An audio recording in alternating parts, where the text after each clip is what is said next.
Irmãos, essa noite é a nossa quinta aula sobre os relacionamentos humanos. Esse curso que estamos dando sobre a teologia dos relacionamentos. Como devem ser os nossos relacionamentos à luz da palavra de Deus? Nós sabemos que aí no mundo existem cursos de relacionamentos humanos, cursos de relações humanas, mas são muitas vezes baseados em sociologia, são baseados em psicologia, são baseados em filosofia, são baseados em disciplinas humanas. Mas pouco se fala de relacionamentos humanos no mundo, pouco ou nada, à luz da palavra de Deus. Nós fomos criados para nos relacionarmos. E esse é um tema muito importante, né? Hoje, por causa do casamento aí do Mariano e da Carla. Estão entrando num nível de relacionamento humano bastante íntimo. O mais íntimo relacionamento humano que existe com outro ser humano é o relacionamento esponsal, é o relacionamento marido e mulher. Então, aproveitando que nós estamos dentro desse curso, essa palavra já é para abençoar vocês dois, viu? Mariano e Carla, em nome de Jesus. Nós fomos criados para nos relacionar. Por quê? Em primeiro lugar, a Bíblia diz que fomos criados à imagem e semelhança de Deus. E Deus é um Deus de relacionamento. É o Deus uno e trino, a Trindade Santa e a unicidade santa de Deus. Deus é uno em essência, é um só Deus, mas Deus é trino em personalidade. Não podemos dizer que Deus é uma pessoa. Na verdade, Deus é, temos que cometer esse erro de português, Deus é três pessoas. A pessoa do Pai, a pessoa do Filho, a pessoa do Espírito Santo. E essas três pessoas, já antes da fundação do mundo, já vivia na eternidade, relacionando-se mutuamente. O Pai sempre se relacionou com o Filho e com o Espírito Santo. O Filho sempre se relacionou com o Pai e com o Espírito Santo. E o Espírito Santo sempre se relacionou com o Pai e o Filho. É por isso que são chamados pessoas. Porque dentro da definição de ser pessoa, muitas coisas estão envolvidas. E uma delas é relacionamento. Ser pessoa é ser capaz de se relacionar com outra ou outras pessoas. Deus é três pessoas que sempre se relacionaram. E nesse relacionamento nunca houve briga, nunca houve discórdia, nunca houve divisão, nunca houve falta ou quebra de harmonia. Sempre houve uma harmonia perfeita no relacionamento dessas três pessoas, o Pai, o Filho, Jesus e o Espírito Santo. Quando Deus nos criou a sua imagem e semelhança, nos criou para imprimir em nós, seres humanos, esse mesmo aspecto de relacionamento. Deus nos criou para nos relacionarmos. Só que Deus nos criou, em primeiro lugar, para nos relacionarmos com Ele. E uma vez que nos relacionamos com Ele, nós também teremos sucesso nos demais relacionamentos que nós travarmos, que nós construirmos, que nós edificarmos. Estamos aprendendo aqui nessas aulas, né? Esse curso tem duas partes. A primeira parte que nós estamos nela é sobre o nosso relacionamento com Deus. E a segunda parte é o nosso relacionamento com o próximo. Desde os próximos mais próximos até os próximos mais distantes. E nós temos dito em todas as aulas, para frisar isso bem, que nós só teremos sucesso em qualquer relacionamento que travarmos se tivermos um bom relacionamento com Deus. Só quem tem um bom relacionamento com Deus vai construir também bons relacionamentos humanos. Quem não tem um bom relacionamento com Deus não vai conseguir bons relacionamentos humanos. Vai ter relacionamentos humanos trágicos, difíceis, complicados, dos quais vai sair machucado, ferido, quebrado e sem condições até de ser pessoa.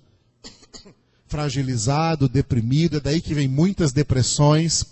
Muita depressão que existe hoje em dia são causadas por maus relacionamentos. Pessoas que não se relacionam bem. E não se relacionam bem porque não têm relacionamento com Deus.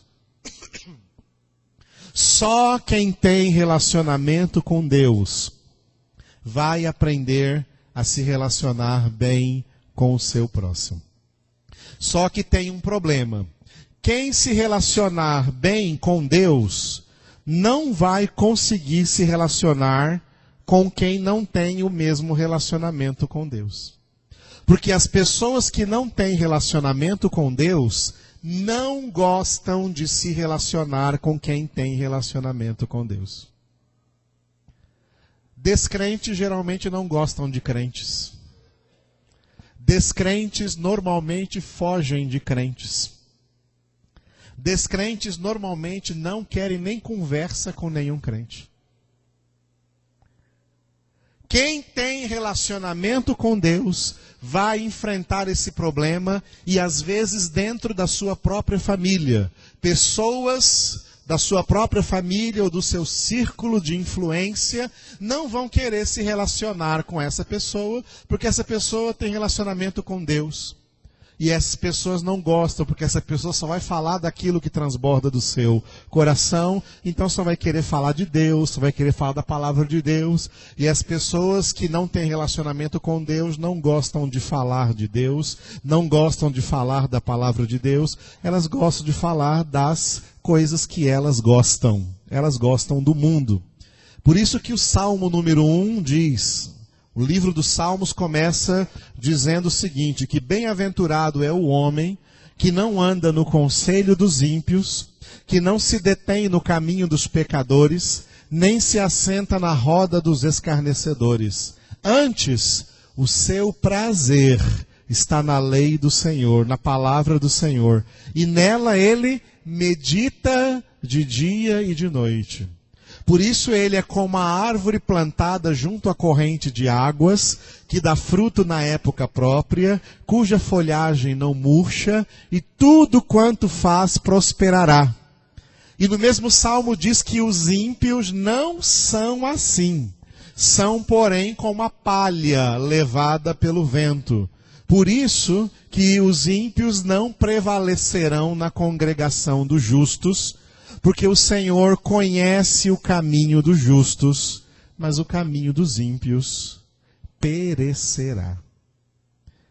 Esse salmo coloca a diferença que existe entre quem tem relacionamento com Deus e quem não tem relacionamento com Deus. É quase impossível essas pessoas travarem algum tipo de relacionamento, porque a luz não se mistura com as trevas. A água não se mistura com o óleo. Tem coisas que não dá para misturar. Quem tem relacionamento com Deus vai encontrar dificuldade em se relacionar com quem não tem relacionamento com Deus. E da mesma maneira, quem não tem relacionamento com Deus não vai gostar de se relacionar com quem tem relacionamento com Deus. Vai se sentir peixe fora d'água, vai sentir que não há uma comunicação. Agora, quem tem relacionamento com Deus vai conseguir travar ótimos relacionamentos com quem? Com quem também tem relacionamento com Deus. E, de certa maneira, vai conseguir travar também relacionamentos com quem não tem relacionamento com Deus, porque quem tem relacionamento com Deus se torna pessoa maleável, se torna pessoa educada, se torna pessoa humilde. Quem tem relacionamento com Deus deixa de ser orgulhoso, aprende a ser humilde. Jesus falou: aprendei de mim que sou manso e humilde de coração, e achareis descanso para as vossas almas, porque o meu jugo é suave e o meu fardo é leve. Com Jesus nós aprendemos a nos relacionar com qualquer pessoa em situação de paz, sem estar por aí causando intriga ou problemas com ninguém. Mas o que estamos dizendo, o ponto é: o sucesso dos nossos relacionamentos dependem do nosso relacionamento com Deus. Um bom relacionamento com Deus vai produzir bons relacionamentos humanos. A não existência de um relacionamento com Deus vai trazer dificuldades em todos os relacionamentos humanos. Intrigas, brigas, invejas, ciúmes, discórdias, desafetos, mágoas. Daqui a pouco você não quer mais conviver com fulano, com beltrano, com ciclano. E o pior é quando o marido não quer mais conviver com a mulher, ou a mulher não quer mais conviver com o marido, ou os filhos não querem mais conviver em casa com os pais. Quando essas divisões chegam dentro da própria casa, porque há problemas no relacionamento com Deus entre essas pessoas. Nós falamos nesses dias sobre o relacionamento com Deus dentro de cada pessoa da Trindade. Como nos relacionar com o Pai, como nos relacionar com Jesus, como nos relacionar com o Espírito Santo. Em agosto nós vamos dar um curso sobre oração e eu vou voltar a tocar esse assunto. Quando oramos, devemos aprender a falar com o Pai, devemos aprender a falar com Jesus, devemos aprender a falar com o Espírito Santo, porque cada um deles é uma pessoa diferente. E os três são um só Deus. Então, falando com um, está falando com os três. Mas é importante cultivar esse relacionamento pessoal com cada um deles, com o Pai, com Jesus, com o Espírito Santo. Com o Pai, nós nos relacionamos como filhos, chama-se relacionamento filial. Com Jesus, nos relacionamos como irmãos, chama-se relacionamento fraternal. Com o Espírito Santo, nos relacionamos através da comunhão espiritual, porque nós temos em comum com o Espírito Santo uma coisa muito séria, muito importante: o nosso corpo. E essa foi a nossa aula de quarta-feira. O corpo que você alimenta, o corpo que você lava, que você dá banho, o corpo que você veste, tá? Esse seu corpo que você está aí, ele não é só seu, ele é também santuário do Espírito Santo de Deus. Ele foi criado para ser templo do Espírito Santo de Deus. E a Bíblia diz: se alguém destruir o templo de Deus, Deus o destruirá. Porque o templo de Deus é sagrado e isso sois vós. Isso aqui não é templo de Deus, não, tá? Nenhuma igreja construída por aí é templo de Deus, não, viu? Entenda isso aqui, viu? Nenhuma igreja católica, nenhuma igreja protestante, nenhuma igreja, pode ser bonita, pode ter grandes luminárias, pode ter bonitos vitrôs, pode ter boas e confortáveis cadeiras, pode ter ar-condicionado, pode ter o melhor som, ou sei lá o que, ou assoalho, ou paredes, ou enfeites, seja o que for. Nenhuma dessas igrejas, nenhum templo construído é habitação de Deus. A Bíblia diz que Deus não habita em nenhum templo feito pelas mãos dos homens. Deus habita no templo que as mãos dele fizeram, ou seja, em nós. E esse é um dos grandes mistérios do que significa ser cristão. Ser cristão significa ser uma morada de Deus, habitação de Deus, a casa de Deus. Deus habita em nós. Ele não habita nesse galpão aqui. Esse galpão aqui a gente aluga só para a gente fazer essa reunião aqui. Mas ele não habita aqui não. E em nenhuma outra igreja que construa por aí. Igreja não é construção. Igreja são pessoas salvas, lavadas, redimidas pelo sangue de Jesus, que se tornaram habitação viva de Deus no Espírito Santo. Quando o apóstolo João teve a visão da Nova Jerusalém, tudo que ele não viu ele percebeu que nela não havia templo nenhum, porque o Senhor é o seu templo, o Cordeiro e aqueles que o seguiram. Ou seja, Jesus Cristo, que é a cabeça da igreja, e o seu corpo, que é a igreja, nós somos o templo vivo de Deus. O templo vivo de Deus não é de concreto. O templo vivo de Deus é feito de corpo, alma e espírito. Você é o templo vivo de Deus. Você é a habitação de Deus. Muitas denominações valorizam a construção. E tudo quanto é dinheiro de dízimo, de ofertas, vai tudo para templo de pedra, para comprar a melhor tinta, para o melhor assoalho, o melhor prédio. E muitas vezes não percebe que as pessoas da igreja, elas que são a igreja, às vezes estão passando até necessidades, mas aí tudo que se fala para elas é: nós vamos orar por vocês. Não foi assim quando a igreja nasceu. Quando a igreja nasceu, os proventos que a igreja recebeu não foi para a construção de nenhum templo, mas para assistir à própria igreja, de tal maneira que uma das coisas que aconteceu depois do dia de Pentecostes é que não havia entre eles nenhum necessitado. Porque tudo que a igreja recebia voltava para o que realmente é o templo de Deus, os irmãos. Aleluia? Glória a Deus. E para nós, então, completarmos essa parte sobre a habitação de Deus nas nossas vidas, eu gostaria que você abrisse aí em João, Evangelho de João, capítulo 14. Evangelho do Senhor Jesus segundo João, no capítulo 14.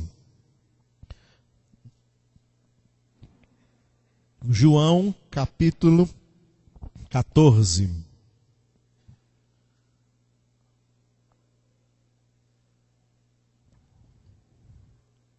Glória a Deus.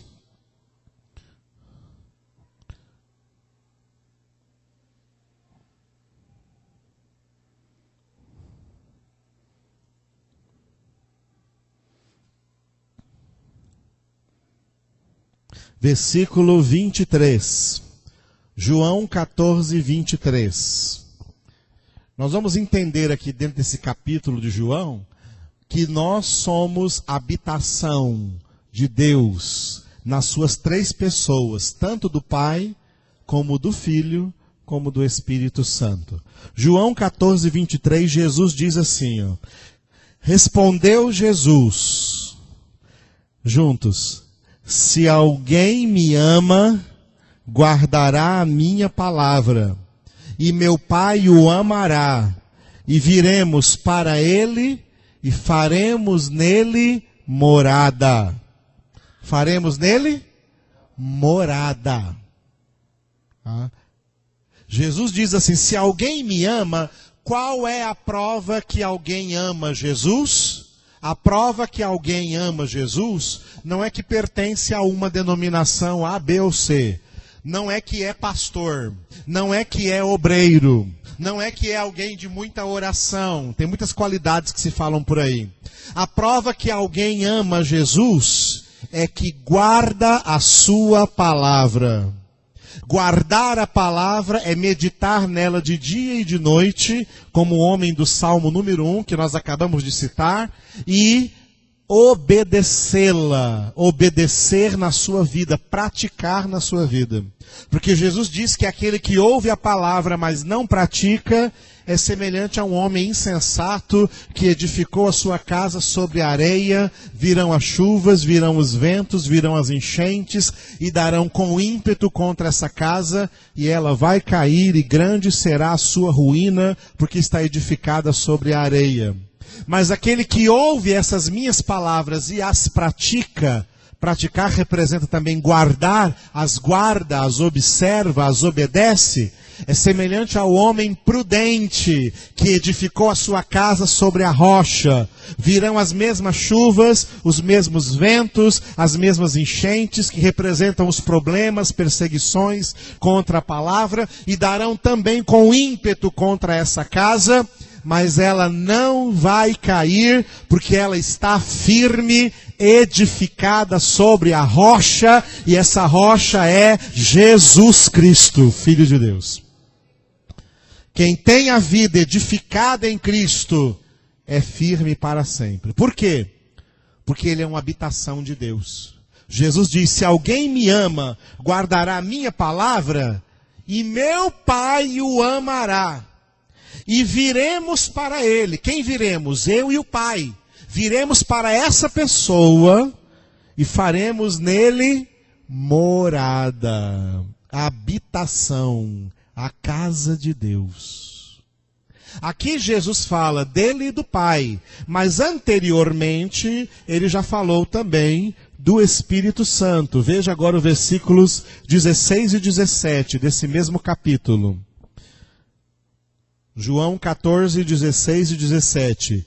E eu rogarei ao Pai, e ele vos dará outro Consolador, a fim de que esteja para sempre convosco. O Espírito da verdade, que o mundo não pode receber, porque não o vê nem o conhece. Vós o conheceis, porque ele habita convosco e estará em vós. Ou seja, em vós é dentro de vós. Portanto, João capítulo 14, Jesus descreve como que o crente, o Filho de Deus, a pessoa verdadeiramente convertida, o Pai vem morar nela, o Filho vem morar nela, o Espírito Santo vem morar nela. E se ele mora em nós, nós podemos ter relacionamento com o Pai, podemos ter relacionamento com Jesus, podemos ter relacionamento com o Espírito Santo, temos liberdade, temos comunhão, temos intimidade, temos relação verdadeira com Deus. Esse relacionamento com Deus é que transforma a nossa vida, irmãos. É que transforma a nossa vida, tá? É o que transforma a nossa vida. A nossa vida não foi transformada no dia da nossa conversão. Ah, naquele dia minha vida foi transformada. Não, naquele dia a sua vida começou a ser transformada. Essa transformação dura a vida toda, através do nosso relacionamento com Deus. O dia da nossa conversão foi o dia que nós começamos a ter relacionamento com Deus. Porque antes da conversão, homem nenhum tem relacionamento com Deus. Porque ter relacionamento com Deus não é ter religião. Ter relacionamento com Deus não é recitar uma oração que você aprendeu de cor quando era criança. Pode aprender o Pai Nosso que estás nos céus e recitar isso, mas isso não é ter relacionamento com Deus. Recitar uma oração decorada não é ter relacionamento com Deus. Ter relacionamento com Deus é algo muito